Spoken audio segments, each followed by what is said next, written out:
wasn't always pretty, but the Aggies got it done and snap a 2-game slide here at Kyle Field against South Carolina by the score of 35-28. We were expecting bad weather, sloppy, wet conditions. That didn't happen. It was dreary. But as Olin Buchanan writes in the lead of his post-game column, the sun did come out, even though there were cloudy skies, or something like that. The sun shined. The sun shone, for sure, on the Aggie football team. Hey, it's fun to be talking about a win. Welcome back. It's the Texags post-game wrap on CW8 Aggieland at Texags.com. Thanks to Tom Light Chevrolet. You can shop online at tomlight.com. I'm Gabe Bach. Joined on my right, Olin Buchanan, Texags columnist and Heisman voter, and former NFL and A&M defensive back Jordan Pugh. OB, I'm going to give you the first crack at it. Your overall big picture takeaways from the 7-point win over South Carolina. Well, the big picture takeaway, first of all, is I think A&M's quarterback situation, if not settled for this week, it may be settled for the next 3 years at least. Kyler Murray played great. I think he played as well as you could have hoped, even maybe better than that, for a guy making his very first collegiate start. Passed for 223 yards, I think, ran for over 150. I think you might have hoped that he would come out and do something like that, but to expect that of him, a true freshman, that would have been unfair, and yet he went out there and played great. The defense struggled against the run, but you know what? They only gave up one score in the second half. So once again, the defense, some issues against the run, but they compensated with big plays and played well in the second half. That's kind of what this defense does. They're going to give up some yards, they'll give up some big plays, but they're going to make some big plays as well. It was the Donovan Wilson show defensively to help give A&M a big lead and then ice it late. Offensively, though, it's the Kyler Murray show now. You've been talking about Kyle Allen, but what you've really been hitting on, Jordan, is A&M needs one quarterback. Exactly. Maybe they finally found the guy. This offense runs a lot better when Kyler Murray's in the game. I tell you what you saw a rhythm on offense. For the first time all year, you saw the high tempo, you saw the high speed, moving the ball down the field. That's exactly what you wanted. Like you said, all year you need one guy. You know, I like both guys. I like all three quarterbacks, but pick one and run with them. Like you said, I think they may have found the quarterback. 223 yards. The way he moved the ball, it seems so 20 easy. of 28 passing, Jordan, and 379 total yards. I didn't even know that. That's crazy. So when you look at it, I mean, he moved the ball with ease, and the offense was just in a rhythm, and that's what they've been looking for all year. So big plays, big moments. I mean, it looks bright right now.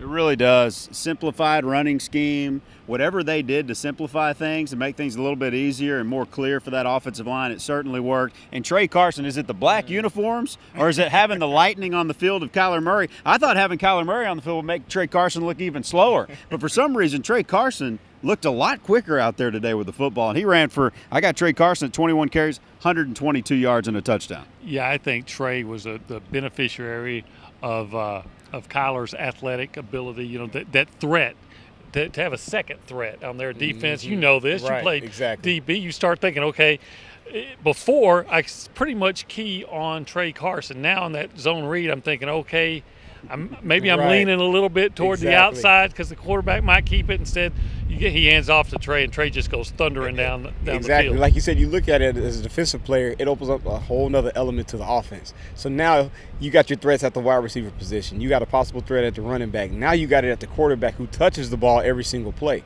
So as a defense, who do you key on? Do you key on Murray? Do you key on Kirk? Do you key on Trey? Do you key on Reynolds? Who is it? And there's so many different elements now with Murray at the position and how he solidified his spot today. Yeah, and when you have a running quarterback who can also pass, isn't it kind of like having 12 guys on the football field? That's what we saw for 2 years when Johnny Manziel was here.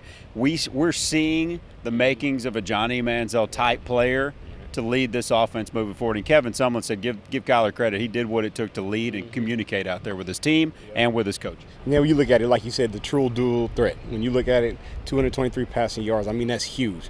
And so as a defensive player, it's really hard to settle in and key what he does bad and what he does well, because he does so many things that are different. And so when you look at the entire element, it's going to put pressure, especially on the secondary, to have to cover and have to be able to make tackles in space. It's something that could be special. Guys, how about the slant game? How about the use of the middle of the field? How about the tempo? This offense had tempo and rhythm, and Jake said, we got to find rhythm. Well, how do you find rhythm? You move the chains, you smash somebody in the face, you pick up first downs, and you start getting them on their heels. A&M had been playing on their heels offensively, not with the Kyler Murray show in town.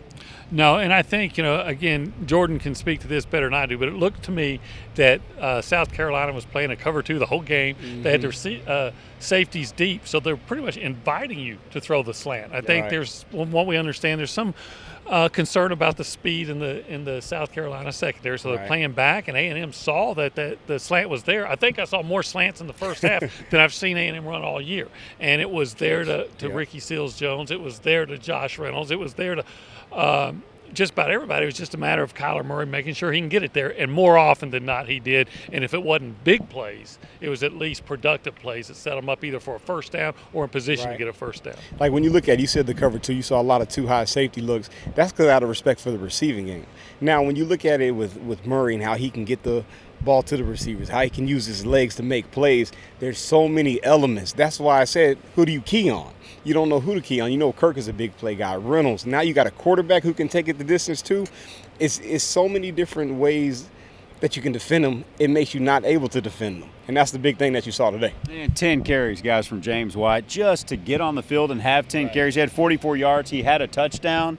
Man, I bet Trey Carson's going to bed tonight feeling a lot less sore. Even though he had 21 carries, there were a lot of productive plays from him. He was not getting beat up. We talk about the Murray factor, but as someone mentioned in the post-game press conference, he now has help. Trey Carson, or James White rather, looked a lot more healthy. He looked he's not an explosive back. This isn't Trey Williams we're talking about here, or Brandon Williams, but a nice guy that can be a serviceable option where you can take Trey Carson off, put him on the sidelines, and get him some rest. Trey Carson ran hard like he always runs hard. Even when he didn't have those plays where he could just burst out into the secondary, even when he was in traffic, he was running hard and playing with good pad level and just looking for contact. Mm-hmm. So when you're running like that, no matter how well things are going, you need a break from time and again. And when they were able to bring in James White, you didn't see a decline in the style of play, the production. I mean, he came in there and kept the offense in that rhythm you were talking about. And when you look at it as a whole, too, what helped both backs is they opened up the offense more. So you saw a little more of the passing game. You saw rhythm passes getting completed. But what you also saw with both backs was them getting out at the receiver position, throwing bubble screens. That's an extension of the running game. So you really saw them get their mojo going just a little bit, and it picked up, and you saw it evidence in the game. With Jordan Pugh and Olin Buchanan, I'm Gabe Bach. The Aggies win it by 7 again from Kyle Field over South Carolina, 35-28. When we come back, some key plays, key moments in our Tom Light drive of the game. That's coming your way next on the Tom Light Texags post-game wrap on CW8 Aggieland at Texags.com.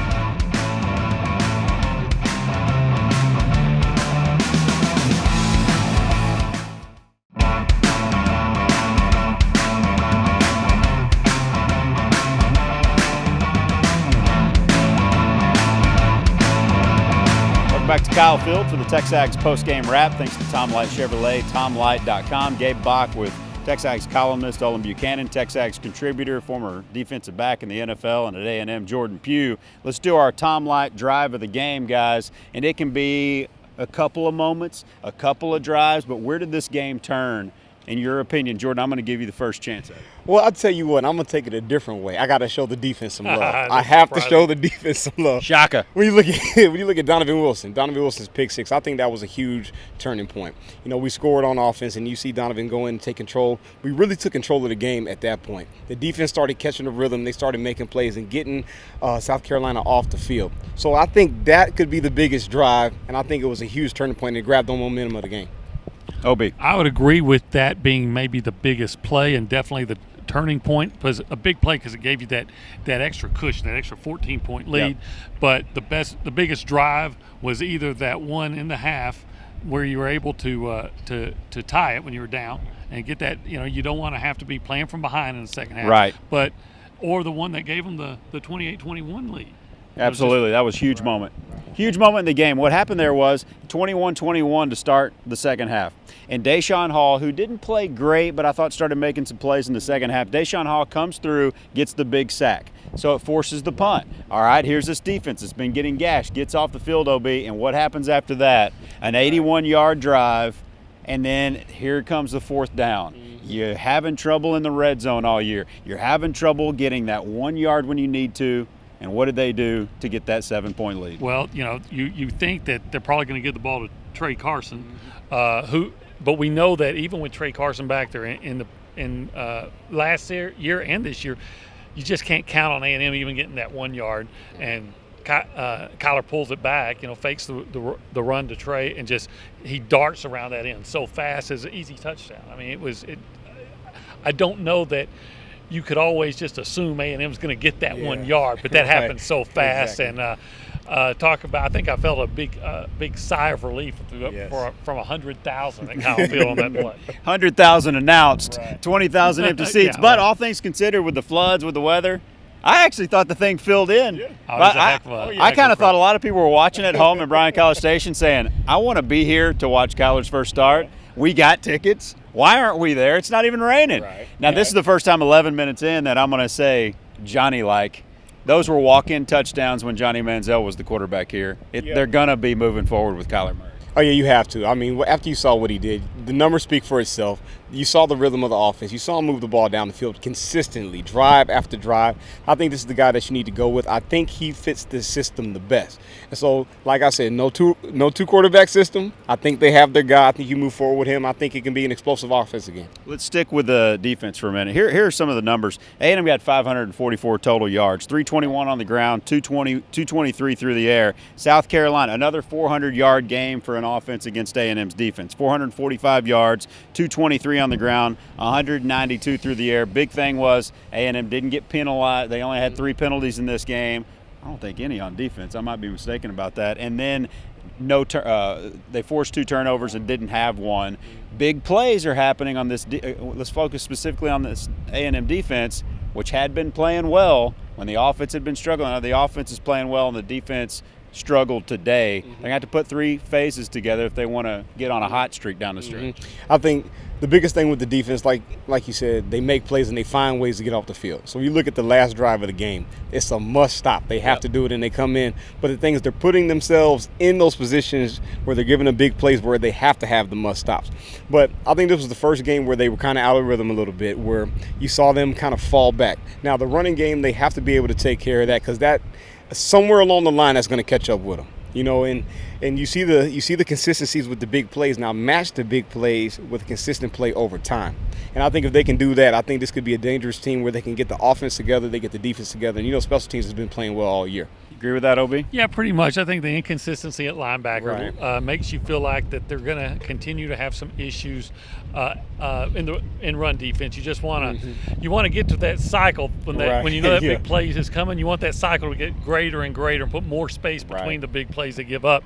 I do think that a lot of the credit belongs to South Carolina. They had an open week and they did a great job scouting. I thought one of the things they did really well was they schemed a way to take advantage of Myles Garrett's aggressiveness, and they were letting him get inside, but they were typically rolling how do I want to say this? He would come inside. They were always rolling outside, and either Perry Orth would then take the ball 66 yards down the sideline, or he was finding time to then complete a pass downfield. So South Carolina did some really good things. Their coaches did a really good job with a game plan and a scheme. But like y'all are both saying, when A&M had to make the big plays, when they had to make the stop, they made the stop. Just one touchdown, just one score in the second half.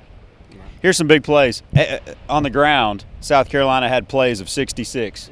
That ended up being a touchdown. 43, that ended up being a touchdown. 15, 21, 33 on the through the air. 19, a play of 47 yards, ended up scoring. 16 and 27, big plays lead to points. A&M's got to cut that out. We hadn't talked about Myles Garrett.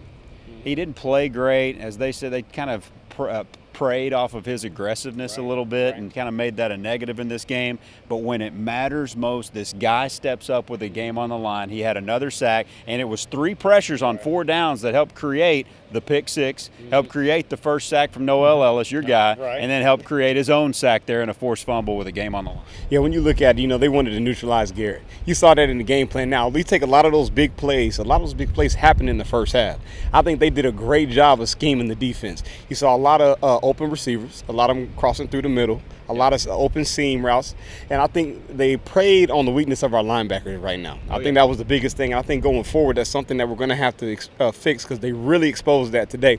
But what you saw was the adjustment in the second half. You see the picks, you see them getting off the field, and then, of course, Garrett, when the game was on the line, when it's time to make a play, your playmaker steps up. So, he's always impacting the game because you see how teams are game planning around him. He's making a huge impact for this defense. Hard for defensive players to be clutch, but that cat is very clutch. He really does. He's like that guy that basketball player that's been cold all night, but when the game's on the line, he'll come out there and he'll nail you a three-pointer. Robert Horry, man. Yeah, there you go. So we're going to win 6 championships. That's all that, hey, man. Clutch time, that's all you need. We'll take a break. We'll look ahead to Auburn, who's coming off now a loss. I believe Auburn is 4-4, 1-4 in the SEC. They lost. They played hard. They're playing hard, but they're losing games. They could be limping in here now with not a whole lot to play for. It'd be tough to make a bowl, but there's still a possibility. They have to win at Kyle Field next week if they want to do that, I believe. All right, we'll look ahead when we come back. It's the Texags postgame wrap. Thanks to Tom Light Chevrolet on CW8 Aggieland and Texags.com.